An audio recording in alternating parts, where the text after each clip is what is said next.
The film Always was a memorable film from 1989. Yeah, I'm out of my usual range of the 1930s, but I wanted to talk about this film. I was thinking about it last night and thought it would be good for a review. This film starred Richard Dreyfus, Holly Hunter, and John Goodman. And this is one of those films that I watched once around the time that it came out, and I didn't really think much about it. And it wasn't until, I viewed it a few more times that I really grew to appreciate this film a great deal more. It's one of Spielberg's more subdued, kind of deeper films that explores not only the themes of love and loss, but also themes of the ethereal and the afterlife. And it's also beautifully acted, beautifully directed. The music is amazing, and it really succeeds in being a story that's both tragic and hopeful. It's a film that I watch and I find it makes me, I laugh, you feel elated, but it also really kind of hits you in the gut. There's some very emotional scenes in the film. It's very well done. It's basically a retelling of this older Spencer Tracy film called A Man Named Joe. It's actually one that I've seen and I've been meaning to review, so I'll get around to that one of these days. The story in the film Always is about an aerial firefighter, Pete, who is played by Richard Dreyfus. He's this kind of goofy, risk-taking pilot, and his girlfriend, Dorinda, played by Holly Hunter, sort of this long-suffering character who's worried about him. It has premonitions that things are going to end poorly for him. And John Goodman is also in the film as well. He plays Pete's kind of goofy friend, Al. And basically, there's a big scene with a fire. Pete is in the air, and he's able to rescue his friend Al, who I think, his engine caught on fire. He's able to kind of extinguish that. But then before Pete can make it back, his plane explodes midair, and he dies. So Dorinda, and Pete, Dorinda and Al go into mourning, and Pete goes off to kind of a cinematic heaven, and while he's there, he's sort of walking through this kind of a vision of a burned out forest, and it's there that he meets Audrey Hepburn. And I thought it was amazing to see her again. I've really grown to appreciate her more as an actress now that I've seen so many of her older films. So she's there, and, obviously she's a lot older in this point in cinema, the late 1980s. I think this is one of her last films. I think from what I remember, I think she passed around 1993. So she's in the film, and she plays this very charming, angelic, kind of like a guidance counselor. And while she is giving Pete a haircut, she kind of tells him what's happened, kind of in a cheeky sort of way, brings him up to speed on where he is and what's going on, and then starts to reveal his new purpose, that he's going to be going back as a guiding spirit. And, this entire sequence in heaven, I just wanted to make a note of. It is amazing. Steven Spielberg's directoral style, it looks so beautiful, particularly the scene as Pete watches his first plane soar across this wheat field through the sky. And it's beautifully framed. It's an amazing scene to watch. So we get back with Pete. He's back on Earth again. And he's going to start fulfilling his new purpose, which is to guide a new pilot, a guy named Ted Baker, played by Brad Johnson. I thought he was a really good actor. I honestly cannot think of anything else I've seen him in.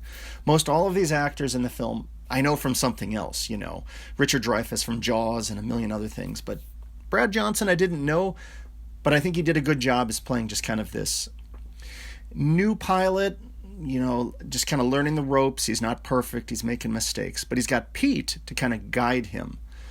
So Pete is basically a ghost, and he can talk and kind of give guidance and suggestions, but he can't be seen.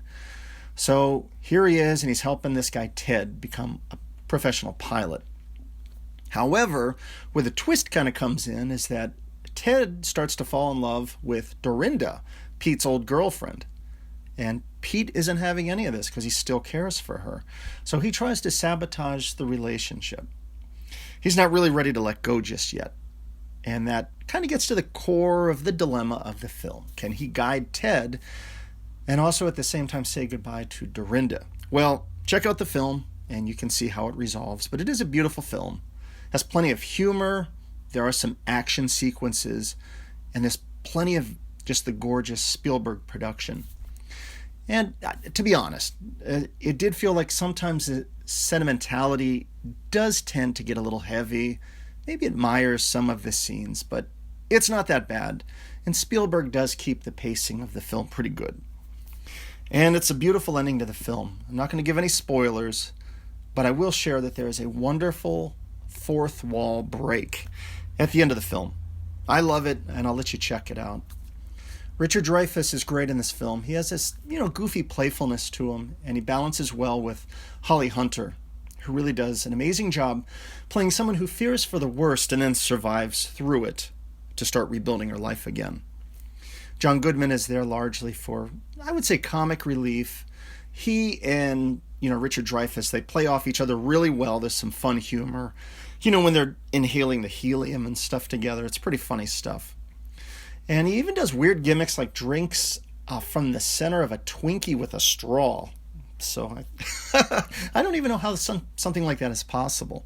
But he also does prove to be an emotional anchor later in the film in helping Dorinda restart her life. Ben Johnson, again, I'm not familiar with him from anything else, but he does a fine job as kind of this goofy yet noble pilot who's learning the ropes. And he comes into Dorinda's life as sort of to help her restart into a new relationship. And, even though he's kind of this big goofy guy, I think we see a neat window into his particular character in the scene where he just kind of steps up and performs CPR on a school bus driver who they're driving behind, and he goes off the road. And this Ben Johnson helps bring him back to life. And so, sure, he's like a big lug, but we see that he's able to make quick command decisions to help save a life while keeping his cool. And I also think that scene was really neat because it shows this driver of the school bus having a near-death experience. And in the film, we suddenly see the driver standing next to Pete, kind of like standing next to his ghost. And they have a very brief dialogue exchange. And I thought that scene was great because once the CPR is finished, the bus driver, he kind of wakes up and comes back to life, and then his ghost is kind of back in him again.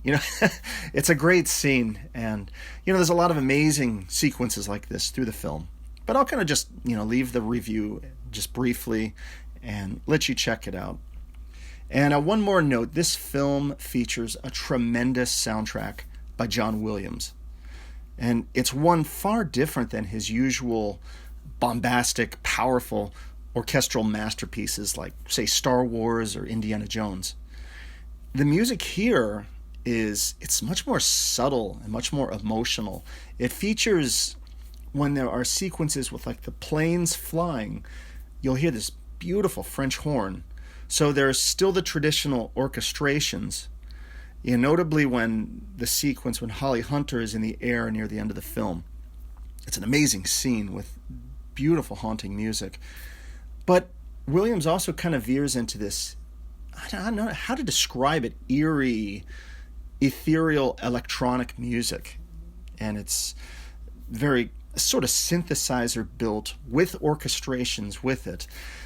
And the synthesizer kind of has this echo and this reverb, and it really captures the feeling and the emotion of the ethereal. And I love this particular soundtrack. When I first saw the film, and I noticed, and I still notice it now, it seems like it's frequently difficult to hear much of this music, particularly anything with the heaven-specific music.